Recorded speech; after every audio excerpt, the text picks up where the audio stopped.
So in today's video, we're going to be talking about some of the greatest depictions of aura in football.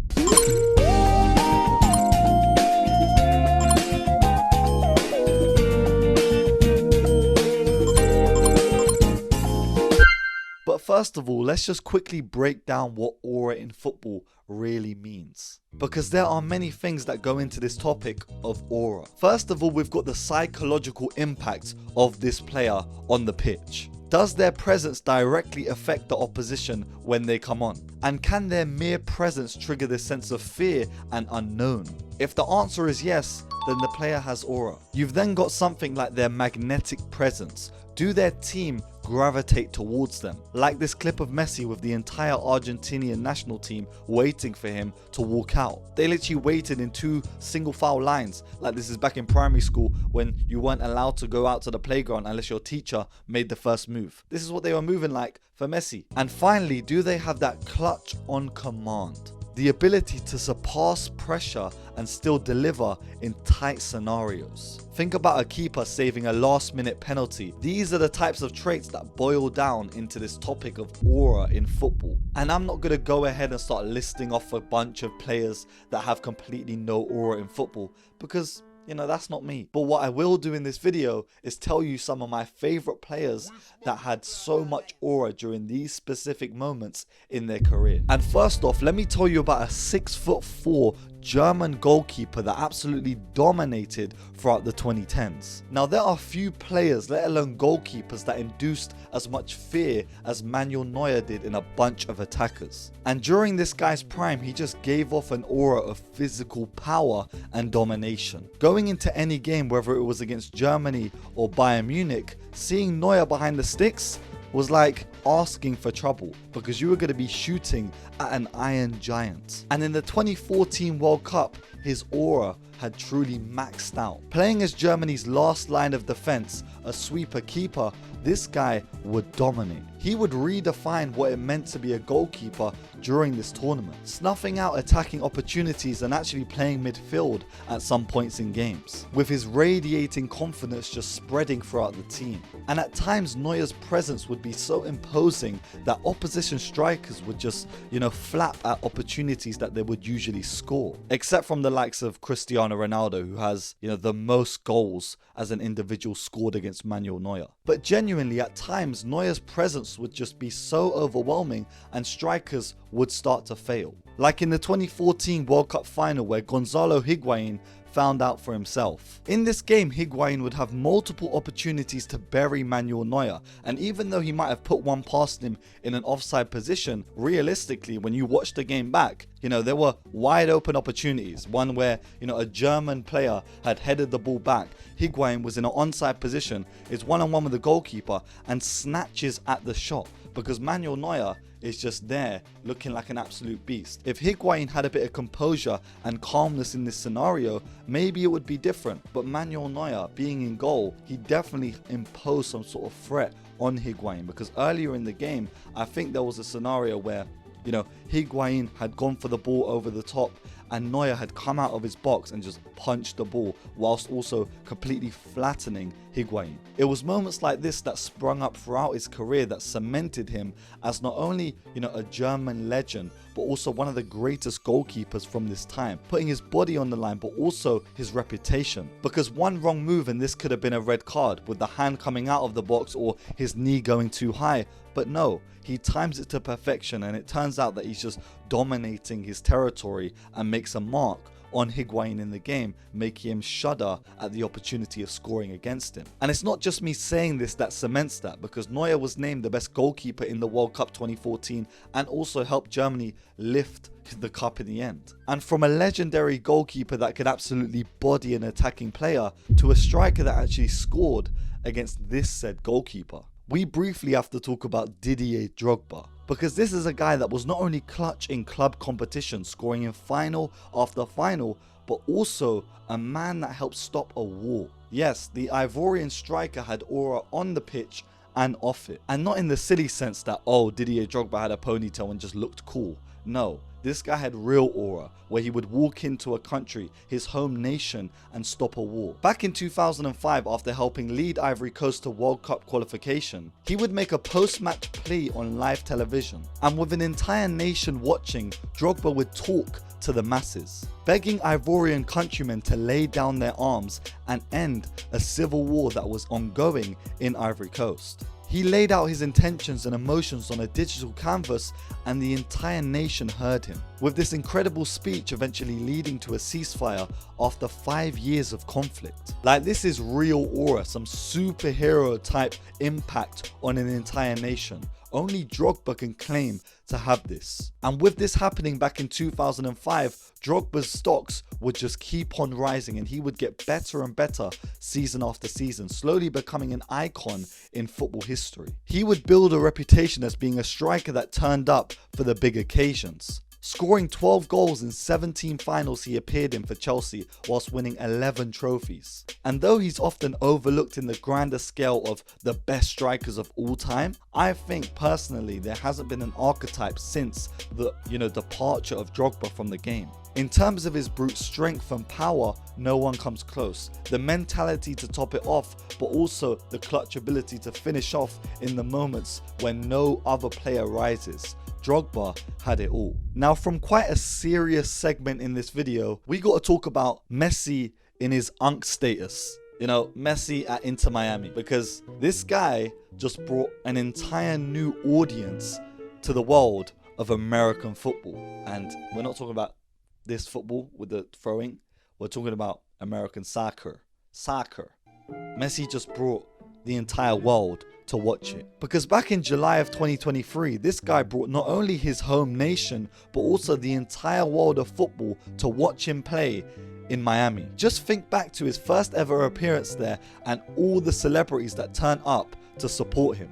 Guys that you would never even think watched football. Why the hell is DJ Khaled there? There are very few players in football, bar Ronaldo and Messi, that have this sort of magnetic pull on, worldwide fans. But in came Lionel Messi to this failing Inter Miami side, and he just said, you know what, let me run this club how I like to play football. And within like a month of being at Inter Miami, this guy had them lifting a cup, scoring 10 goals in 7 games that he played, including all the classic Messi type finishes, the free kicks, the long shots, the dribble through a bunch of players and score. But this guy's at unk status now. He's older than me, making the league look like an absolute joke, despite other big ballers in football history going there and also making their mark. He made it look like genuinely FIFA career mode, beginner mode. Like, there was a point where Messi had this Inter Miami side go on a 12-game unbeaten run, and with the players around him, he just made that entire league and nation look like a mockery. But in terms of a young player that stepped up to the occasion and had aura, let's not forget Jude Bellingham's first season at Real Madrid. This season was so good that I made an entire video about specifically that, glazing Jude Bellingham. And he would set the bar so high that now, people are looking back and thinking, why is this guy not putting up, double digits goals and assists? Bro, let's be real, he's a centre mid. Because when Real Madrid signed Jude Bellingham back in the 2023/24 season, this guy completely dominated the Bernabeu and everyone that came in front of him. He walked into this club filled with these prestigious names on the wall and said, nah, I'm that guy at 20 years old, carrying this persona that he always knew how to get around any situation. Because not only would he dictate the game, but he would lead a comeback. With Barcelona going 1-0 up, hope seemed lost. But in steps this 20-year-old English midfielder that had just made a move from Borussia Dortmund. And on his back, he had his entire team, taking in all their pain and bringing them forward. And with Real trailing 1-0, this guy would unleash a 30-yard strike and slap it into the top corner. 1-1, game on, let's do this, run it back. Lifting the spirits of this Real Madrid side and getting them back in. But that's not all, because Barcelona and Real Madrid would continue to go at it, but no further goals would be scored. But that was all until stoppage time, because late on in the game, a cross would get whipped into the box, and like a ghost, phasing through walls, Jude Bellingham would appear at the right place at the right time, slotting the ball into the back of the net and winning the game and El Clasico for Real Madrid. At the start of his first season with Real Madrid, he had 13 goals in 13 games and was completely ruling the world. Everything you would see online would be about this kid, and he rightly deserved all the praise. Being involved in the new Adidas Predator relaunch, having his own tracksuit get launched with Adidas, this guy was on top of the world. And his stats by midway through the season were completely above everyone's expectations, leading in the goal scoring in the league, but also, being solid defensively in the Champions League too. And Real Madrid fans had found this new energy and hope that had been instilled in their club. Now, this next guy that we have to talk about pretty much defines the word aura. A player that many of us may have not seen actually play football during our lifetimes.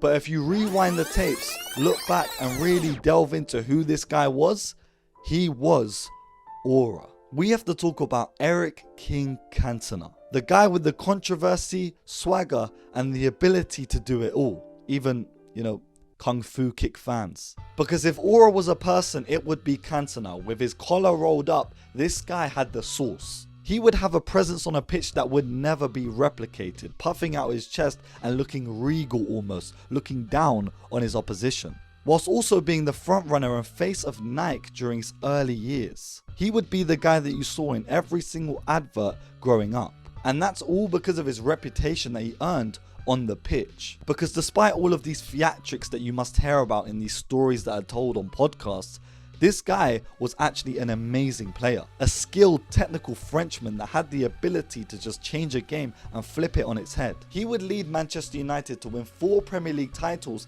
in 5 seasons, spearheading their 90s dominance in the league. But realistically, it wasn't the stats that really made Cantona Cantona. It was the moments, like his chipped goal against Sunderland back in 1996, where he would chip the ball over the keeper, and for the celebration, with his collar puffed up, he would just, have his hands out and just peer away in a circle, embracing in all the glory.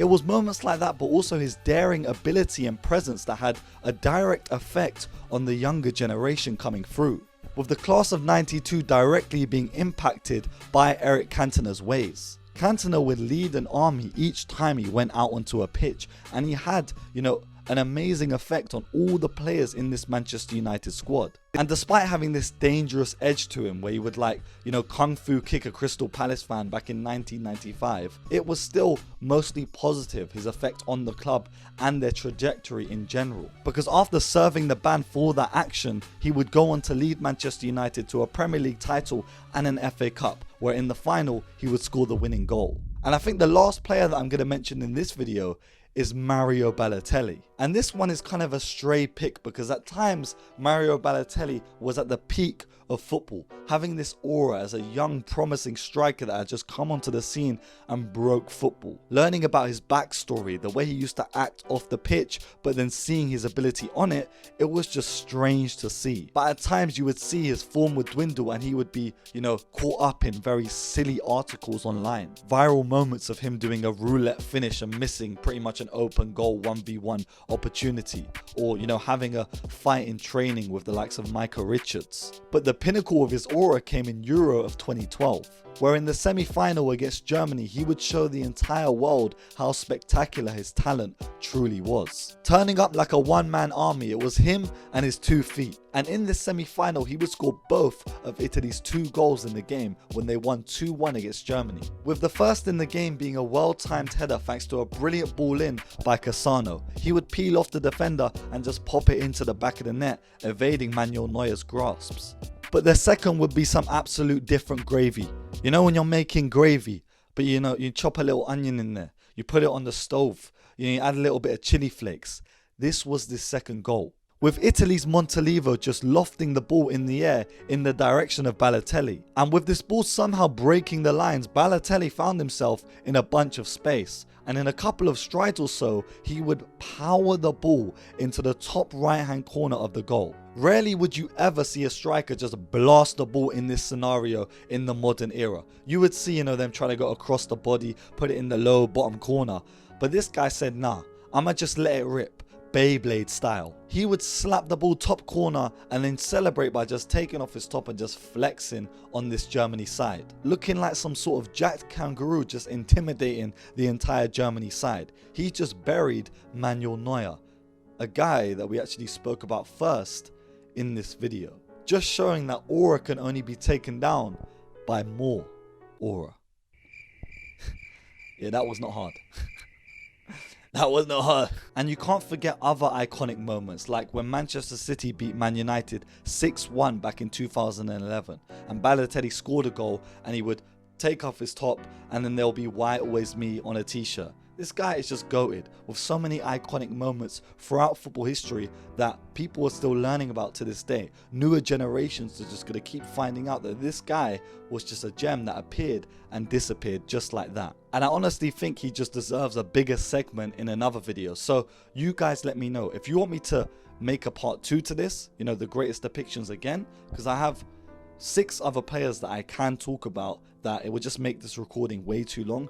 Let me know in the comments below, and if you enjoyed this video, make sure you leave a like, comment and subscribe. You can suggest video ideas to me on Instagram via Jib Rules, and of course this has been Jib as usual. Make sure you stay safe, stay blessed and peace.